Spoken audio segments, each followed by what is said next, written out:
Okay, so let's start the discussion. So it might be helpful to know that my name is Bo Stjerner Thomsen. I'm the director for research and learning in the LEGO Foundation. And I've been heading up the research network for the past 5 years. But let's start by thinking about some of the examples of where you have been working with research and practice. So mention your group, the Lifelong Kindergarten Group. It's obviously interesting for you to think about this relationship to research and practitioners. But how are you doing it? We're here at a university, and sometimes universities have a reputation of being an ivory tower, and we think that's the wrong way of going about really getting an understanding about learning through play. So I think we've made a real effort to see how we can sort of combine our research efforts with real practice of seeing how real kids learn in real context. Again, too often universities might set up a special lab where they sort of bring in a small group of kids and study. And again, we think that's not going to capture the real essence of what learning is about. Learning is a messy and complex activity. So we've often tried to find real world settings. Actually, more than 20 years ago, my colleague Natalie Rusk and I helped establish what we called the Computer Clubhouse. It was an after school center here in downtown Boston, where young people from low income communities came and learned how to use new technologies to express themselves creatively. And that was a place where we really brought our research ideas and tried them out in the world, but then sort of learned from the different people who are participating there. So it's been a test bed both where we've learned that's influenced our research. We both tried out research ideas. It's given us new ideas of how to do it. So it's been a place where we've been able to combine research ideas, trying things out, and an iterative cycle that continues into the future. Oh, that's a great example. So actually your research is also with the communities outside of the lab. Yes, and I think that's sort of essential in order to really get an understanding, to keep informing, and not just, it's not just us standing there and studying, but us actively participating and continually trying out new ideas and adjusting based on the realities that we find in the world. And it's testing out, partly we develop new technologies to test out, but also new activities, new strategies for how we engage with young people, how we work with facilitators, and we're constantly adapting, revising based on those interactions with all of the people in the learning ecosystem around these centers. And over the years, it's expanded with support from the Intel Foundation. It's expanded to now 100 of these centers around the world, which gives us even more insights because we can go out and see how these ideas play out in very different contexts in different places around the world. Great. So Rebecca, your work is maybe slightly different, but you have been working in many different parts of the world, and the main aim of the Brookings Institution is also to influence policymakers and bigger institutions. So how do you see that link of your research? How are you bringing that into that area? Yeah, I wish we could do programs directly with the policymakers like you're talking about, Mitch, but oftentimes policymakers are incredibly busy.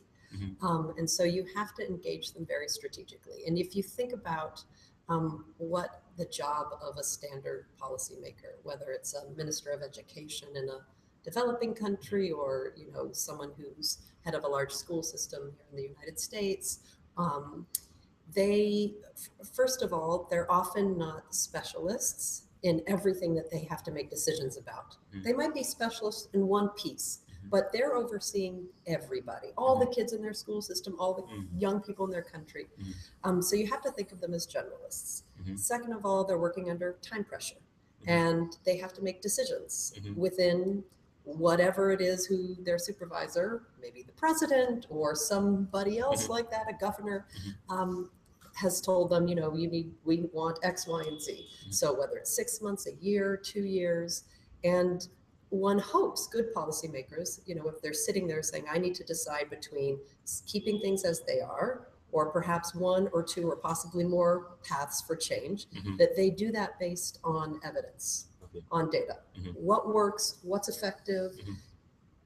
The problem is, and I think this is our responsibility as a research community, that often that data and that evidence is not available to policymakers in ways that they can digest, or in ways that they see that there's some consensus among research to take action, or in a right time frame. And I would say actually that's our responsibility as a research community to really try to avoid some of the pitfalls that oftentimes policymakers run into where they are actually making decisions that aren't based on evidence of what is most effective. Like you mentioned that New York Times article. Yes. I don't think it's because policymakers who are setting up systems that incentivize, you know, the type of learning that we would say is probably not great for young children. I don't think they're trying to do damage. I don't think they come to the office and say, how do I want to screw up the young kid in my education system today? I think they're making decisions based on the data that they get. And it's our job to, you know, I think there's three main pitfalls that we as researchers run into in trying to get the right evidence to policymakers so they can take action. The first is an issue of consensus. And I've seen this time and time again, where you're working with policymakers and they bring in various experts on a subject. They're trying to make a decision, say it's about early childhood interventions, and people come up with different recommendations, or I've seen this often happens, they disagree with each other, which is great if you're in an academic setting. You know, that's not quite right, or, you know, I you know, actually you should think about it differently, or We like that. And the policymaker leaves, you know, they always say to me, actually, there seems to be no consensus here. This is too risky. I'm not, I don't know what to do. So one is around consensus. So if we can come up with some common things that we agree on as people who look at evidence, we can debate the other stuff in private, you know, and or not private, but within academic settings. So that's important. The second thing is timing. You know, oftentimes studies and academic research, you have a 2, 5, you know, longer year time frame. Policymakers are looking at 3 to 12 months. Most of what we do is a 3 to 12 month sort of advising role at Brookings. And then the third is to make sure that whatever the evidence is that we want to try to make sure policymakers have in their hands so that they can decide stay the same or take course B, C, or D, the data has to be very clearly connected to their problems. So academic journal articles, other forms of research and evidence and data often needs to be translated to policy speak and linked to a particular problem they're trying to solve. Otherwise, they can't usually figure out exactly how to tap into it. Well, these are great examples, in particular around consensus, because when we work with learning through play, it's obviously a language with a lot of ambiguity and so forth. So I don't know, how do you develop this consensus? How do we develop this shared understanding of play and experimentation? How do you go around talking about play when you meet practitioners? Well, I do think one challenge with play is people interpret just the word play in so many different ways. And in my mind, you know, when I think of play, I think of a type of attitude or approach to the work that you do, of taking risks and experimenting and testing the boundaries. But the word play often gets used in very different ways. And like some parents might say, my kid's playing video games all the time. I have enough play. I don't need more play. That's a different sort of play, sort of just sitting and, you know, twitching and doing something, as opposed to designing, creating, experimenting, which is the type of play that we want to embrace. So I do think part of the challenge is having a clear understanding of what the core ideas are and trying to have a sort of a shared vision that we have about what it is we're aiming for. Because I think there's a lot of times there's confusion just around that. And I think even particularly when we're talking about early learning, you know, many parents, particularly I think if you're looking at low income families who, you know, might not have a lot of books in the house or do a lot of reading with their kids, they don't want to send there's attitudes. They don't want to send their kids to school to play. They think, oh, well, they can do that at home. I want them to read. So not only the policymaker level, but this word, I think, has a conceptual problem, even from the pressure education systems get from the parents. I think we want to emphasize, I think one role we can play here at the university, at a place like the MIT Media Lab, is to highlight that this is an innovative place. I think a lot of people have recognized this as a place that does creative things and innovative things. To highlight that's because we have a playful attitude towards the way we do things here. So the places in the world that are most creative, most innovative, it's not because they just sit there, listen to lectures, fill out worksheets, as happens too often in schools, but it's because there is a playful approach to the way that we do our work. So trying to find these examples of where a playful approach leads to great creativity and innovation.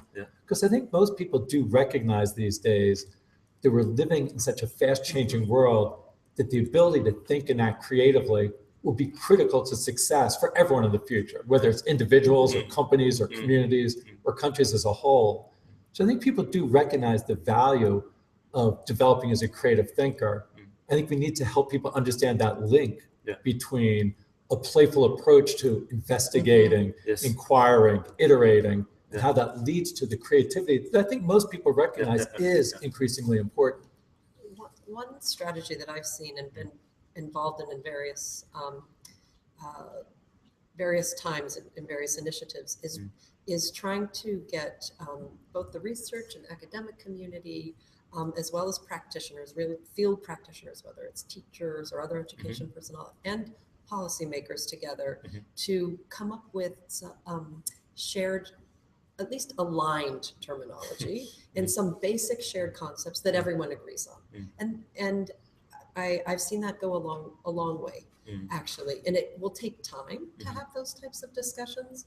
And you might not end up with the terminology that you thought you should have when you entered, but it works for the whole group from sort of top to bottom. And that's more important.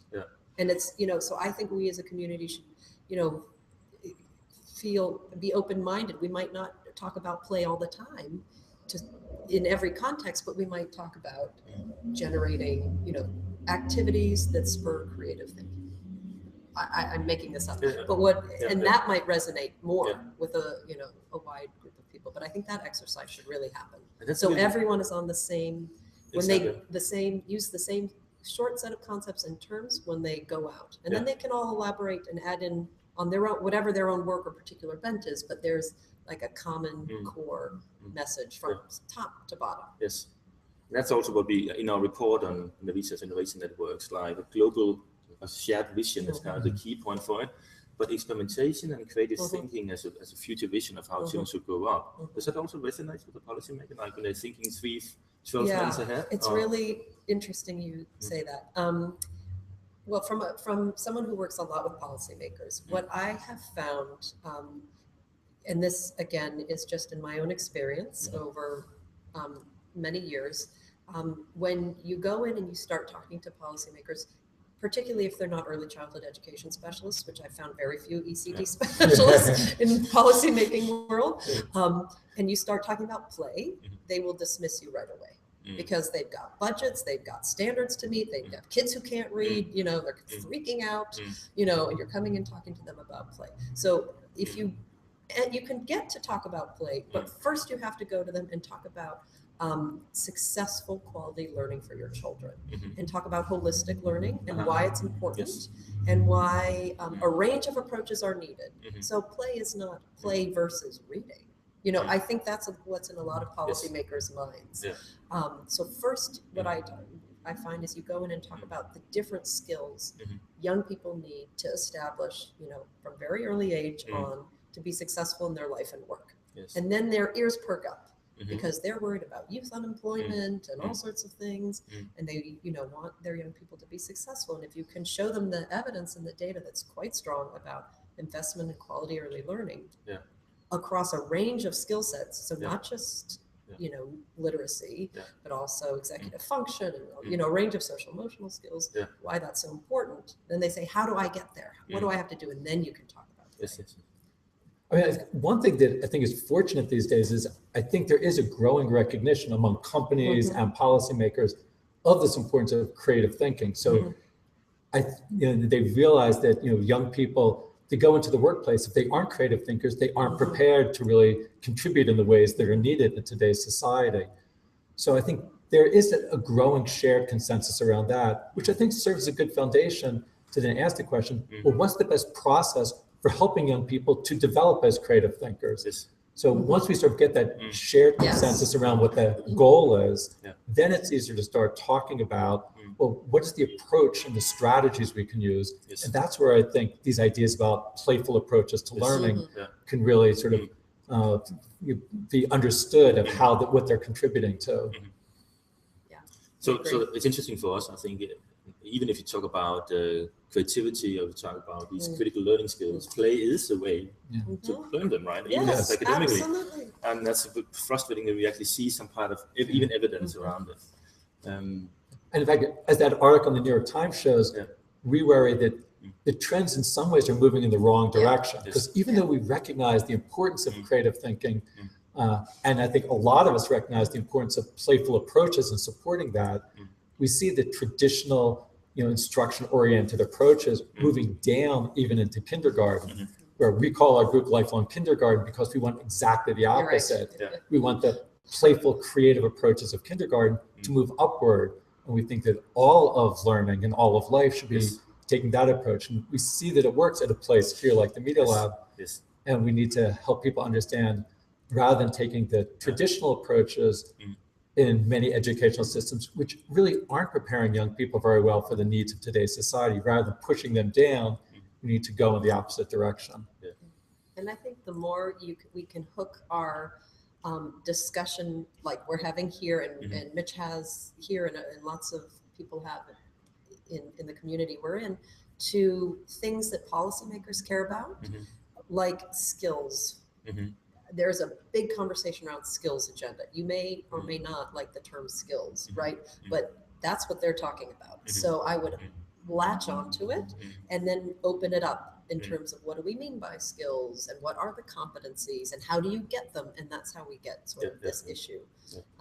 So I think I just mentioned one challenge that I know that always comes up is when we talk about, the importance of having evidence, but what types of evidence, we're looking for and what's possible. Because I do think one of the challenges that we face is that sometimes the type of things we want to support, whether it provides what type of evidence people are looking for, and when people are looking for a certain type of quantitative data, you can do that for certain types of things, but it's much harder to gather that type of evidence for some of the things that we really value. So I think one of the challenges is, how can we provide the type of evidence that will convince people around the things we value? Because too often we end up sort of just valuing the things that can be assessed rather than assessing the things that we really value. So trying to make sure, so I think the first step is making sure we have a clear vision of what we value, and then figuring out what's the best way to provide the evidence for that, because it's sometimes not the easiest thing to provide evidence for the things that we value most highly. I totally agree with Mitch, because I think this is a real problem. And, the common refrain in the policy world is policymakers treasure what they measure. And if you're not measuring creative thinking, you're not going to be tracking it, you're not going to be budgeting it. So I think that actually people are open to looking. I've found policymakers are open to looking at a variety of evidence if it's presented in a cohesive way, but more important is to get that framework right and to help them come up with different ways to assess things that we think are important and try to get that embedded into a system. So, all of a sudden there's lines of accountability. I mean, I don't mean that like teacher accountability, but, a policymaker is tracking creative thinking along with reading. Okay, I think we'll be almost wrapping up here. I think so. The ambition for this Research Innovation Network is to actually deal with the problems you talk about here: evidence and shared vision for education and learning. But really, it's also a challenge about things at different speeds. Like research is usually thinking about things and reflecting on things and finding theories about it, understanding it. And practice is really about moving ahead, and policymakers moving ahead.